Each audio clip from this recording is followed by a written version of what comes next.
আসসালামু আলাইকুম। এখন থেকে আপনার ফেসবুক মেসেঞ্জারে আপনি যদি ভিডিও কলে কথা বলেন এবং ছবি আপনার বন্ধু বান্ধবদেরকে দেন, সে চাইলেও আপনার ভিডিও এবং ছবি পাঠাইলে সেগুলোর মধ্যে আর স্ক্রিনশট নিতে পারবে না। এই গুরুত্বপূর্ণ সেটিংসটি আপনার ফেসবুক মেসেঞ্জারে কিভাবে করবেন আজকের এই ভিডিওটা কন্টিনিউ করুন, আমি আপনাদেরকে দেখিয়ে দিচ্ছি। এরকম ইম্পর্টেন্ট ভিডিও পেতে এই পেজটা অবশ্যই ফলো করে রাখবেন, যা আপনার অনেক কাজে দিবে এবং আপনি চাইলে এই ভিডিওটা শেয়ার করে রাখেন, পরবর্তীতে আপনার কাজে লাগতে পারে। ওকে, ওয়েলকাম ব্যাক।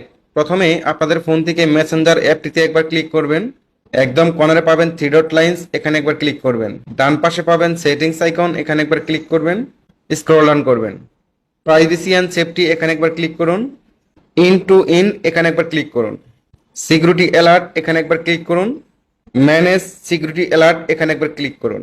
এখানে আপনারা দুইটা সেটিংস পাবেন, এই দুইটা সেটিংস আপনাদের অফ থাকবে। জাস্ট এখান থেকে এই দুইটা সুইচ অন করে দিবেন। ওকে, এখান থেকে ব্যাক বাটন প্রেস করুন। তারপর এখান থেকে সেভ ওয়েব ব্রাউজিং, এখানে একবার ক্লিক করুন। ওকে, এখান থেকে এই সেটিংসটা আপনাদের অন করা থাকবে। জাস্ট আপনারা এখান থেকে এটাকে অফ করে দিবেন, টার্ন অফ করে দিন। ওকে, এখন থেকে আপনি যার সাথে কথা বলবেন যদি সে স্ক্রিনশট নিতে চায়, সেখানে ব্ল্যাক স্ক্রিন দেখাবে, স্ক্রিনশট হবে না। এতে করে আপনি 100% নিরাপদ থাকবেন। আশা করি বুঝতে পারছেন। That's it.